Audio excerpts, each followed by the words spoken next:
السلام علیکم ورحمۃ اللہ وبرکاتہ۔ وعلیکم السلام ورحمۃ اللہ وبرکاتہ۔ تو حضرت مجھے جاننا ہے کہ ابھی شب بارات کی رات آنے والی ہے، تو میں نے سنا ہے کہ صلاۃ و تسبیح کی نماز ہوتی ہے، تو وہ ہمیں کیسے ادا کرنی ہے، کس وقت پر ادا کرنی ہے، دن میں کرنی ہے یا رات میں کرنی ہے، اور اس کا طریقہ بھی آپ پریکٹیکل طریقہ کر کے ہمیں بتا دیجیے گا، بتائیے۔ آئیے میں اس کا طریقہ آپ کو بتا دوں، اور یہ نماز کب پڑھنی، کیونکہ یہ نماز سب سے افضل طریقہ یہ ہے کہ اس نماز کو ظہر کی نماز سے پہلے پڑھیں، یعنی زوال کا وقت ختم ہو جائے اس کے بعد آپ پڑھیں، جو افضل طریقہ ہے۔ لیکن آپ پڑھنا چاہیں تو عشاء کے بعد بھی پڑھ سکتے ہیں، چاہے عصر کے، چاہے دن ہو چاہے رات بھر، آپ کبھی پڑھ سکتے ہیں، ہے نا۔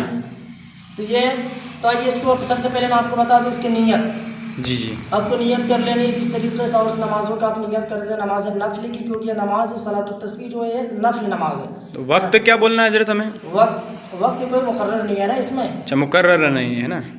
تو سب سے پہلے آپ کو نیت کرنی ہے۔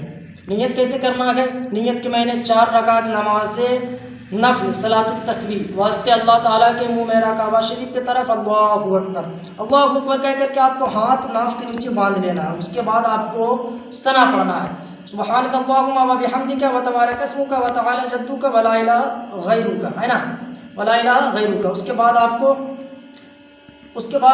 15 بار یہ تسبیح پڑھنی ہے، سبحان اللہ والحمد للہ ولا الہ الا اللہ واللہ اکبر، جی، ہے نا۔ کتنے مرتبہ آپ کو پڑھنا ہے یہ تسبیح؟ 15 مرتبہ۔ اس کے بعد آپ کو پڑھنا ہے تعوذ و تسمیہ، یعنی اعوذ باللہ اور بسم اللہ پڑھنا ہے۔ اس کے بعد پھر الحمد شریف کی تلاوت کرنی ہے۔ اس کے بعد پھر کوئی صورت ملانی ہے، کوئی صورت ملانے کے بعد پھر 10 مرتبہ یہ تسبیح پڑھنا ہے آپ کو، سبحان اللہ والحمد للہ ولا الہ الا اللہ واللہ اکبر، ہے نا۔ اس کے بعد پھر آپ کو اللہ اکبر کہتے ہوئے رکوع میں جانا ہے، اللہ اکبر۔ رکوع میں آ گئے، رکوع کی تسبیح پڑھنی ہے، سبحان ربی العظیم سبحان ربی العظیم سبحان ربی العظیم، 3 مرتبہ رکوع کی تسبیح پڑھ لی ہے۔ اس کے بعد پھر 10 مرتبہ اس تسبیح کو پڑھنا ہے کہ سبحان اللہ والحمد للہ ولا الہ الا اللہ واللہ اکبر۔ اس تسبیح کو 10 مرتبہ پڑھنے کے بعد پھر سمی اللہ لمن حمیدہ کہتے ہوئے کھڑے ہو جانا ہے۔ اس کے بعد پھر 10 مرتبہ اس تسبیح کو پڑھنا ہے، سبحان اللہ والحمد للہ ولا الہ الا اللہ واللہ اکبر۔ اس کے بعد پھر اللہ اکبر کہتے ہوئے آپ کو سجدے میں جانا ہے، اللہ اکبر۔ پھر سجدے میں جا کر کے سجدے کی تسبیح پڑھنا ہے، سبحان ربی الاعلیٰ سبحان ربی الاعلیٰ سبحان ربی الاعلیٰ، یعنی 3 مرتبہ اس تسبیح کو پڑھنا ہے سجدے کی تسبیح کو۔ اس کے بعد پھر 10 مرتبہ اس تسبیح کو پڑھنا ہے، سبحان اللہ والحمد للہ ولا الہ الا اللہ واللہ اکبر۔ 10 مرتبہ اس تسبیح کو پڑھ لیے، اس کے بعد اللہ اکبر بیٹھ گئے۔ اس کے بعد پھر 10 مرتبہ اس تسبیح کو پڑھنا ہے، سبحان اللہ والحمد للہ ولا الہ الا اللہ واللہ اکبر۔ 10 مرتبہ پھر اس تسبیح کو پڑھ کے پھر سجدے میں جانا ہے، اللہ اکبر۔ پھر سجدے کی تسبیح پڑھیں گے، پھر سجدے کی تسبیح کے بعد اس تسبیح کو پڑھیں گے، سبحان اللہ والحمد للہ ولا الہ الا اللہ واللہ اکبر، 10 مرتبہ۔ پھر اس کے بعد اللہ اکبر کہتے ہوئے آپ کو اٹھ جانا ہے۔ اٹھنے کے بعد پھر آپ کو 15 مرتبہ اس تسبیح کو پڑھنا ہے۔ کس تسبیح کو؟ جس تسبیح کو میں نے پہلی رکعت میں پڑھا تھا، جس میں بتایا سبحان اللہ والحمد للہ ولا الہ الا اللہ واللہ اکبر، ہے نا، 15 مرتبہ پڑھنے کے بعد پھر آپ کو سورہ فاتحہ پڑھنا ہے، پھر اس کے بعد کوئی صورت ملانا ہے۔ اس کے بعد پھر 10 مرتبہ اس تسبیح کو پڑھنا ہے، سبحان اللہ والحمد للہ ولا الہ الا اللہ واللہ اکبر، ہے نا۔ اس کے بعد پھر 10 مرتبہ ہو گئے، اس کے بعد پھر اللہ اکبر کہتے ہوئے رکوع میں جانا ہے۔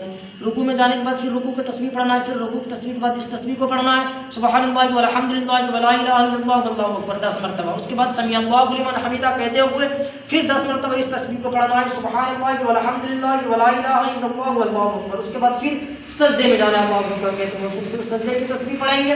سجدے کی تسبیح کے بعد پھر اس تسبیح کو پڑھیں گے جس تسبیح کو میں نے پہلی رکعت میں آپ کو بتایا۔ اسی طریقے سے پوری نماز کو آپ مکمل کریں گے۔ اور دوسری رکعت میں جب آپ قاعدے میں بیٹھیں گے تشہد میں، تو آپ تشہد یعنی التحیات کے بعد درود ابراہیم بھی پڑھنے ہیں۔ درود ابراہیم پڑھنے کے بعد پھر اللہ اکبر کہتے ہوئے کھڑے ہو کر پھر وہی 15 بار تسبیح ملانا ہے، ہاں، جیسا کہ پہلی رکعت میں پڑھا، پہلی رکعت میں ملا۔ اسی طریقے سے آپ کو 4 رکعت مکمل کرنی ہے نا۔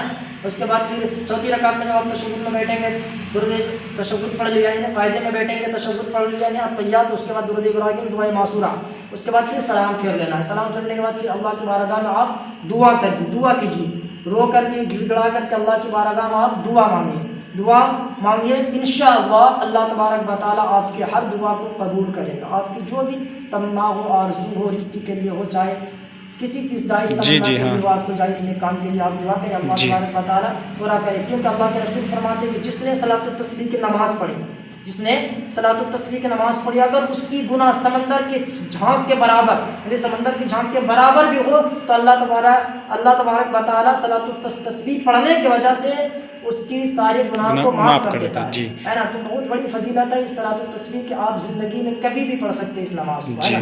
حالانکہ اللہ کے رسول فرماتے ہیں تم ہمیشہ پڑھو، لیکن اپنی زندگی میں ایک مرتبہ ہی پڑھ لے، بہت کافی ہے۔ تو دوستو ویڈیو اچھی لگی ہو تو ویڈیو کو لائک کریں اینڈ شیئر کریں، اور ہمارے چینل پر اگر آپ نئے ہو تو چینل کو سبسکرائب کریں۔ پھر اسی طریقے سے ویڈیو کو دیکھنے کے لیے ہمارے چینل کو سبسکرائب کر لیں ضرور۔ جی پھر ملتے ہیں اگلی ویڈیو میں اسی طریقے کے نالج دار ویڈیو لے کر کے۔ السلام علیکم ورحمۃ اللہ وبرکاتہ۔